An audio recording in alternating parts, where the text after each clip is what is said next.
asalaamaaleykum mbokki commune bu Baba Garage, plus particulièrement le village de Ndielbert et de Gaddi Thiand. Assane Diagne Dieye, directeur de l'école élémentaire, moo leen di nuyu waa Sénégal gi yépp di leen jaajëfal bu baax a baax ci fête de l'excellence bi nga xam ni ànd ngeen ko ak moom le 16 juillet bii passé ñu ànd def ko te fête boobu dara taxu ko woon jóg lu dul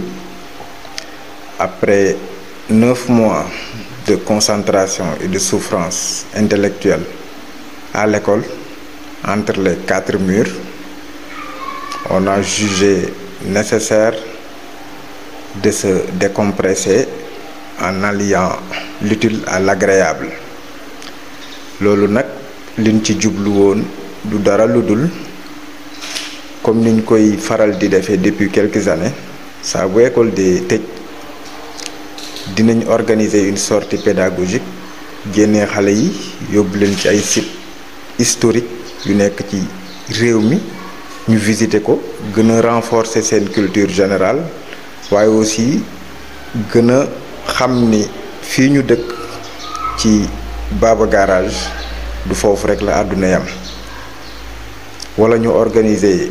une fête de l'excellence à l'école primé ci élèves yi nga xam ne ñoo gën a ràññeeku ci bi école tijjee li commencé ci octobre ba ci mois de juin bi nga xam ni ci la ñuy tëj. Cette année-ci nag en concertation avec les élèves on a organisé une fête de l'excellence moom mooy journée le 16 bi passé. Fête bi nag wax dëgg fa yàlla suñ ko defee am ci une très grande satisfaction c'est parce que tout simplement du équipe pédagogique bi rek ñoo ko waral naam équipe pédagogique bi école bi jàpp nañ ci le CGE le comité de gestion de l'école jiite Ibra Diop jiite ko jàpp na ci l'APE association des parents d'élèves suñu papa Bada Gueye ne ci bopp bi jàpp na ci population de Ndielbert de manière générale jàpp ci bu baax a baax et ci biir jàpp googu édition 2022 bi ñu parrainé loon ko ñaari doomu dëkk bi doon suñu ay nawle doon ay jeunes parce que li ñu doon seetlu mooy année yi passé ci fête yi ñu doon organiser yépp mooy suñu papa yi lañ doon jagleel bés yooyu ñu mën cee tudd ku mel ni Pape Sall di ko ñaanal bu baax ñu mën cee tudd ku mel ni El Hadji Gueye ñu mën cee tudd ku mel ni Goro Touré ñu mën cee tudd ku mel ni Moustapha Touré ñu mën cee tudd ku mel ni Pa Abdou Diaw ak ñeneen ci biir dëkk bi mais gis nañ ni ñooñu kat wax dëgg fa yàlla comme ni ñu koy waxee àdduna day toll foo xam ni assurer relève day baax ci jamono bu mu doon ndax am na ay ndaw yoo xam ni yàlla def na ni jaar nañ fi jàng ba yàlla def ñu dellu siwaat ci fii nga xam ni mooy gox bi ñu bàyyi ko di jëf jaar ci tànk yi nga xam ni suñu papa yooyu fi lañ jaaroon ba egsi fii ñoom ñu commencé caa jaar moo tax cette année-ci ñu jëlal xale yi parrain jariñu lu dul xale bi nekk ndaw nekk ci école di jàng ba école tëj nga indil ko koo xam ni fi mu toll ci njàngam moo xam CI de la classe de CI en classe de CM2 am na beneen nijaayam bu muy gis ci dëkk bi wala magam bu muy gis ci dëkk bi jaaroon na foofu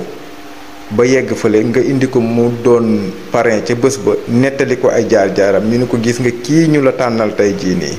mu doon parrain wu bés bi fii nga jaar fi la jaar table yu xat yi nga doon toog ci la doon toog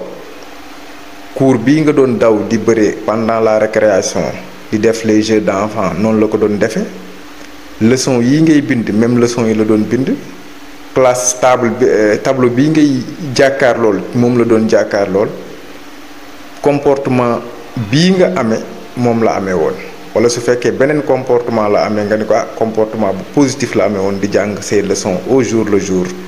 bu ñibbee këram yor benn comportement am yar ci école bi am yar ci kër ga respecté ñépp mag ndaw ku ci ne mu jox la sa cër am respect ak considération à l'égard de tout le monde kooku nag bu ñu la ko indilee dañoo bëgg nga roy ci moom jaar ci tànk yi nga xam ne foofu la jaar ba bu ëllëgee nga mën a mel ni moom wala nga mel ni ko raw loolu rek lañ jublu ci di jël des personnes très sages di leen def parrain donc ñuy sargal bu baax di ko jaajëfal moom Serigne Saliou Seck journaliste à la TFM di doomu Gàdd Cànd juddoo Gàdd màgge Gàdd yaroo Gàdd jànge Baba Garage mën naa ni de manière générale juddoo fi màgge fi jànge fi yaroo fi ba tey yàlla def mu nekk ci benn place di fa liggéey mais teewul à chaque fois lu mën di xew ci dëkk bi mi ngi fiy ñëwaat doon jarbaat wala doon sët ci ñenn ñi. ñu jaajëfal aussi monsieur Daouda Mbow moom it mu juddoo ci gox bi juddoo Njëlbéer jànge fi màgge fi tekkee fi dem di ñëw di gestuwaat ay rakkam ak ay njabootam ak képp koo xam ne rek xaj nga ci ñu mel noonu ñu doon ñu yiw ñu yaru ñu yaatu te noonu laa ko mën a waxee ci ñu baree bari ñoo xam ni ay jeunes lañ nekk ci biir Njëlbéer ak Gàdd wala ci biir Baba Garage yàlla def na bésu démb bi ñaar ñooñu lañ ko jagleeloon donc ñu ciy remercier bu baax a baax ñi nga xam ne jàpp nañ ci bés bi bu baax bien vrai que toute la population jàpp nañ ci mais foog ñu ràññeet leen ci ay nit donc di sant waa Njëlbéer bu baax a baax di sant suñu yaay ya fa nekk suñu tante yi fi nekk suñu bàjjan yi suñu papa yi suñu maam yi waaye suñu rakk yi ak suñu jarbaat yi ñépp ñu ngi leen di sant bu baax a baax di sant waa Gàdd Cànd bu baax a baax suñu yaay ya fa nekk suñu tante yi suñu rakk yi suñu maam yi ak suñu jarbaat yi ak doom ya fa ne yépp ñu ngi leen di sant monsieur l'inspecteur Mbaye Biteye bu baax a baax mi nga xam ni mooy inspecteur bi yore district Baba Garage Kër Samba ak Dingiraay ñu gis ni ku am Pastef la ci li muy liggéey jàppale ñu bu baax a baax nag donc ci teewaayam démb ñu ngi koy sant bu baax ak message bu am solo bi nga xam ne lancé na ko fa à l'encontre de la population de Baba Garage bu baax a baax di sant monsieur le sous-préfet Ousmane Mbodj mi nga xam ni madame Ndaw madame adjointe moo ko fa teewaloon teewaay bu am solo ñu xam ko muy actrice de développement wax dëgg fa yàlla démb comme ni mu ko waxee rek bu fête bi continué woon jëm ba 2h du matin aussi ma teewee ko ndax dara gënul am solo njàng dara gënul am solo fête de l'excellence boo xam ne ay xale parce que tout repose sur l'éducation donc la clé de la réussite c'est l'éducation c'est la formation donc jàng dafa am solo boo jàngul doo am xam-xam ndax bu sama turandoo daf daan naan boo tolloo nekk ndaw jàngal bu baax a baax ndax boo jàngee mooy tax nga mën a am xam-xam te boo amee xam-xam am nit ñi leneen lu des rek loolu mooy riir ñëw wut si la mais bul ñëw di tëb di daw di wuti xaalis boo amee xam-xam am nit ñi xaalis dina la fekk si leneen ak leneen lépp luy teraanga àdduna dina la fekk si donc xam-xam dafa am solo lool moo tax ñu war a gën a fonkaat suñu daara yi war a gën a fonkaat suñu école française moo xam école coranique jàpp ci bu baax a baax te xam ni réew mënul développer lu dul ña ngànk réew ma dañoo war a bàyyi xel bu baax a baax njàngu xale yi moo xam ña ne ca daara ja moo xam ñi nekk ci école française bi waaye di sant bu baax a baax des bonnes volontés comme suñu papa Gora Touré wax dëgg yàlla on a eu un entretien très important mu jàppale ñu bu baax a baax sur le plan idéologique mais aussi jàppale ñu financièrement ci bés bi ñu koy sant bu baax a baax a baax di sant suñu grand frère Diab Sène wax dëgg fi yàlla Diab moom ku baax la wax dëgg yàlla juddoo Njëlbéer bokk ci grand yi nga xam ni ci ñun doon xool ci wàllu référence surtout ñu doon ay instituteurs jaar fi ba dem ku dellu siwaat aussi di dugalaat seen loxo bu baax a baax ci bés bi ñu koy sant bu baax ak sa famille ma def ci mention spéciale à sa famille parce que moom non seulement dañuy jàppale ci ay xel jàpp ci financièrement mais indi aussi sa famille moo xam muy ay doomam soxnaam ñoom ñëpp ci bés bi jàpp nañ ci bu baax a baax nelawuñ guddi nelawuñ bëccëg muy mbayang di xaadim ak seen yaay Kumba Cubb mu ngi koy sant bu baax a baax di sant suñu papa Abdou Diaw wax dëgg yàlla depuis bi école bi nekkee fii ba léegi demul bàyyiñu ci dara di sant suñu papa Pape Sall di sant Tons El Hadji Guèye ak kilifa yi nekk biir Njëlbéen yépp ak gàddi candi yépp ñu ngi leen di sant ci seen taxawaay bu baax a baax a baax a baax a baax sant bu baax a baax nos collègues enseignants yi nekk dans la commune de Baba Garage dans le codec de Baba Garage te seen njiit di Mouhamadou Lamine Fall ñu koy sant bu baax a baax ak monsieur Daour Diop le directeur de l'école élémentaire de Baba Garage, monsieur Moustapha Fall le directeur de l'école de Waalo, monsieur Sankaré de Ndiabi, Simal de Mbaxé, Moustapha Diagne de Ndari et tous les autres et Ndiaye Ndari de Darou Nguer et tous les autres directeurs ñu ngi leen di sant bu baax a baax a baax a baax di sant suñu yaay Dior Gueye ca Gàddi Cànd nga xam ne événement bu ñu am rek mënuñu bâche baa ngi noonu ñu ngi koy sant bu baax a baax di sant aussi suñu yaay Dior Fall nga xam ni seen bâche yi dañ ko mettre à notre disposition. waaye aussi di sant suñu mag suñu grande sœur Dior Fall ñu koy sant bu baax a baax ci taxawaay bi ndax maa ngi koy wax rek démb ni bu école tijjee ba ni école di tëje këram tout le temps ndox mu sedd glace lépp lu ñuy envoyé à l'école ak mère Binte Fall di soxna Abdou Diaw moom tamit pendant la récréation du bëgg mukk ñu mar tout le temps ay crème yi li ñuy defal ñëw di ñu ko jox gratuitement boo waxee mu ni yéen kenn mënu leen fay donc di sant waa jigéeni Njëlbéen yëpp góori Njëlbéen yëpp surtout la jeunesse ñu ngi leen di sant bu baax a baax ci seen taxawaay mes anciens élèves ci bés bi ñoom ñoo tax organisation bi lépp a jaar yoon lépp a jaar yoon ñoo fa nekk ñoo bâche ñoo indi chaise yi ñoo bi affaire yi jeexee ñoo assuré organisation bi pendant pendant et après ndax bi mu jeexee ñoo ñëwaat dindi bâche yi yóbbu chaise yi nettoyé foofu yi li ci war lépp ñoom ñoo ko def ci seen njiit di Nguuda Xaadim Seen koy sant bu baax a baax même ñi nga xam ni tey jii ni jàngatuñ te ci école ba lañ jaaroon ku ci mel ni ay Abdou Khadre ku ci mel ni Maguette Nguer ay Matar Ngom ak Abdou Lahat ak seen morom yi ñu àndal ñëpp mu néew mu bari ku ci nekk yaa xam 100 francs yaa xam 200 yaa xam 500 nga am joxe nga ko pour jàpp ci bés bi bu baax te loolu dafa am solo mënoon nañ ni ñun kat yàlla def na suñu avenir nekkul ci njàng mi teel nañoo bàyyi donc du ñu dellusiwaat mais ñoom ñëpp dañoo ñëw jàpp ci organisation bi jàpp ci bu baax a baax wane seen yéene seen gëm ak seen pas-pas te xam ne seen i rakk ñoo fa nekk di jàng ñu bëgg leen defal lu mel noonu donc de manière générale daal képp koo xam ne jàpp nga ci fête bi ñu jaar ci sa tur ak ñu bañ cee jaar ñu ngi lay sant bu baax a baax di la gërëm di sant presse bi di leen sant bu baax a baax Babacar Diouf correspondant TFM à Bambey diñ ci jokkoo mu yombalal ñu lépp wax dëgg fa yàlla ñëw couvrir événement bi ak son élément lépp yóbbu ko di sant aussi micro bi nga xam ni moom lay waxee muy suñu télé bopp te mon ami et frère sama soppe bopp Mbaye Ababacar moom ko jiite ko muy BBG TV ñu koy ñaanal moom tamit yàlla defal ko mu dund ba mu doon ay chaîne télévisée yu bari ci Sénégal loolu lañ koy ñaanal ndax fierté Baba Garage gépp la wax dëgg yàlla déplacé wu na ñëw na indi matériel am couvrir lim ci war a jël lépp te loolu lépp daf koy def ak yéene wane ni moom avant tout doomu gox bi la fi la dëkk donc lépp lu jëme Baba Garage ca kanam kenn waru ci ko ci jiitu di sant aussi mon frère et ami Serigne Tako Fall borom Gawane TV moom tamit mu doon sama collègue depuis Tawa Fall ba léegi plus de 10 ans ñu nekk benn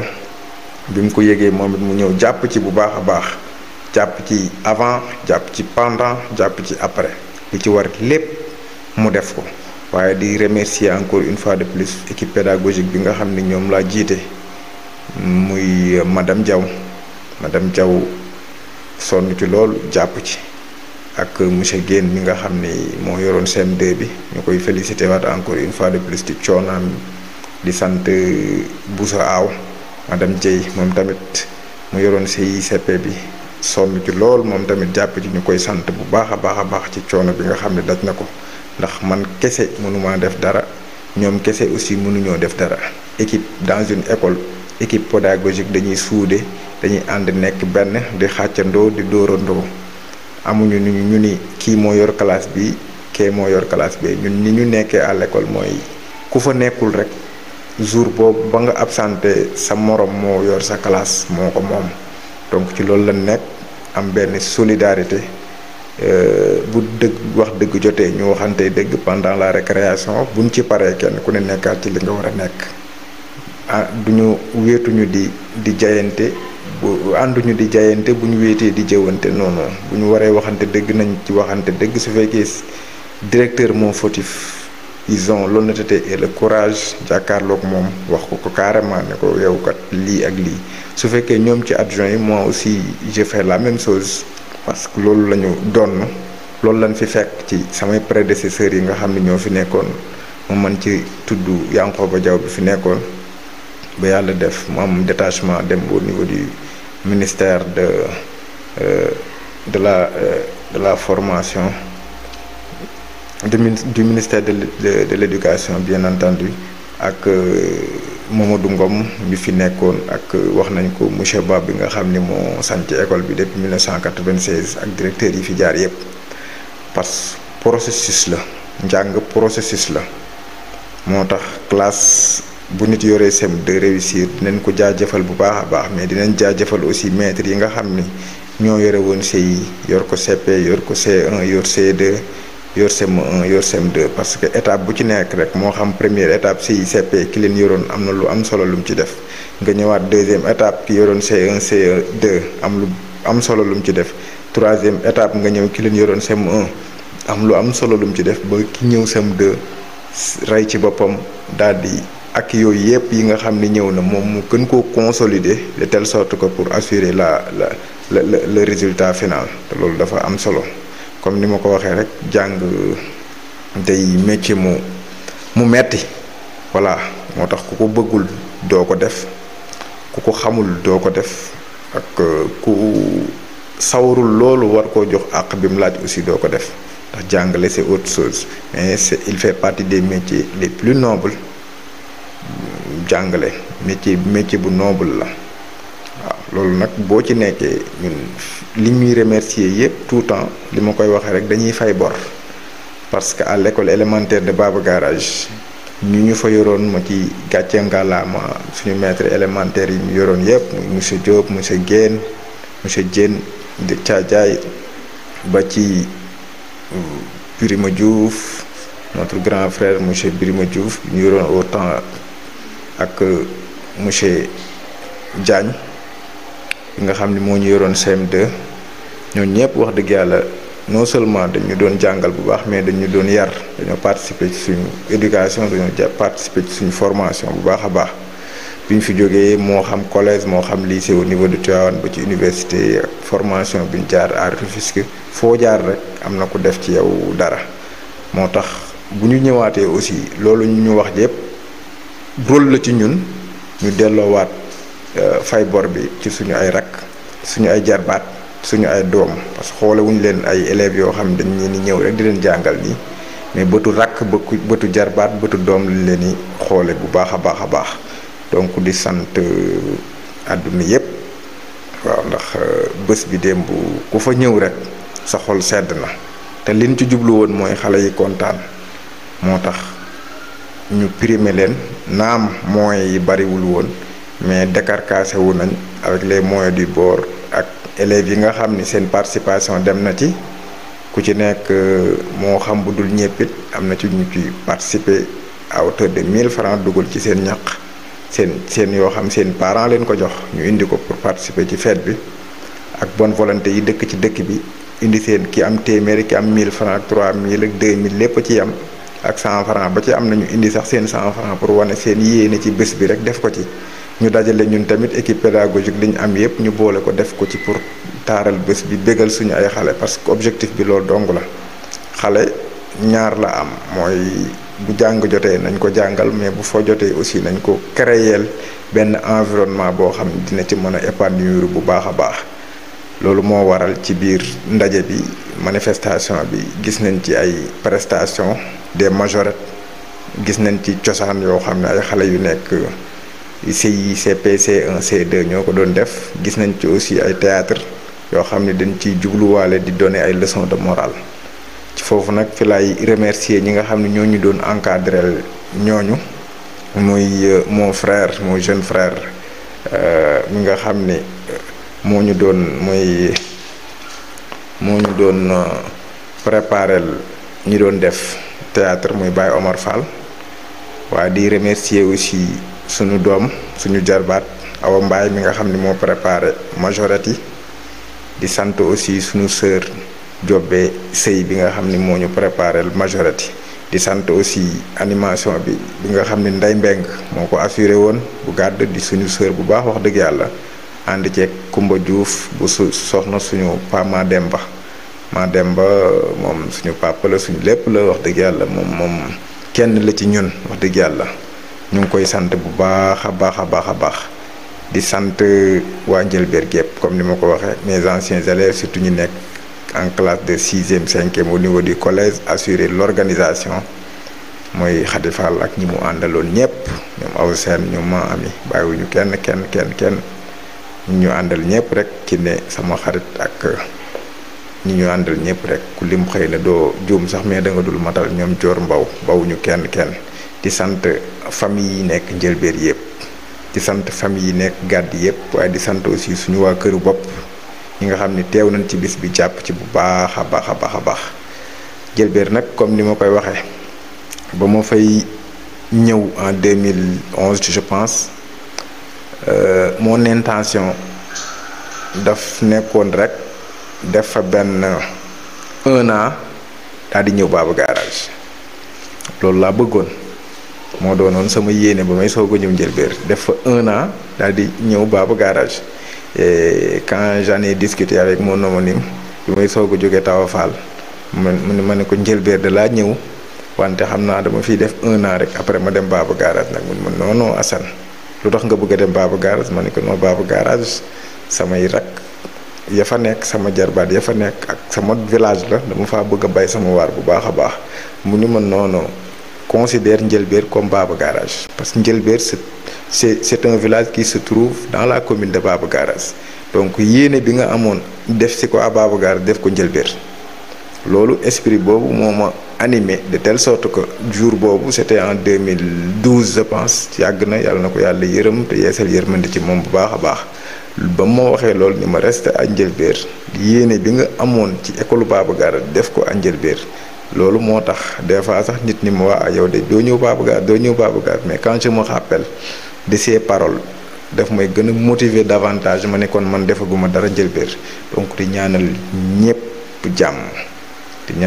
jàmm yàlla defal ñu jàmm def jàmm ci Sénégal ak li ko wër jàppale ñu dollu ñu sutura bu baax a baax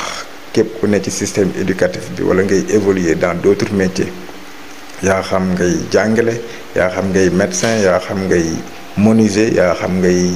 ouvrier buy exercer wu dans d'autres métiers wala ngay maçon wala ngay chauffeur wala ngay apprenti wala chauffeur Jakarta wala journaliste wala fooy évoluer ci àdduna rek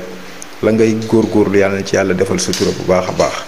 yàlla defal ñu jàmm ci Baba Garage ak li ko wër def ko jàmm ci Sénégal ak li ko wër def ko ci àdduna wërngal këpp maa ngi sant ñëpp di gërëm ñëpp di ñaanal ñëpp jàmm élection yu ñu jublu muy élection législative te ñu war koo amal le 31 juillet bii di ñëw te ñu démarré campagne yi yàlla na ci yàlla defal jàmm ñu dugg ci bisimilah rahmaani rahim génn ci alhamdulilahi rabil alamin ndax comme ni ñu koy waxee rek nguur moom yàlla moo koy joxe. Donc jaam yi nag dinañ sabablu ci sabablu lañ toll ndax tous les candidats fu ñu mën di nekk rek ñu ngi commencé di dugg di jéem a waxtaan ak askan wi di leen jéem a convaincre pour que le jour J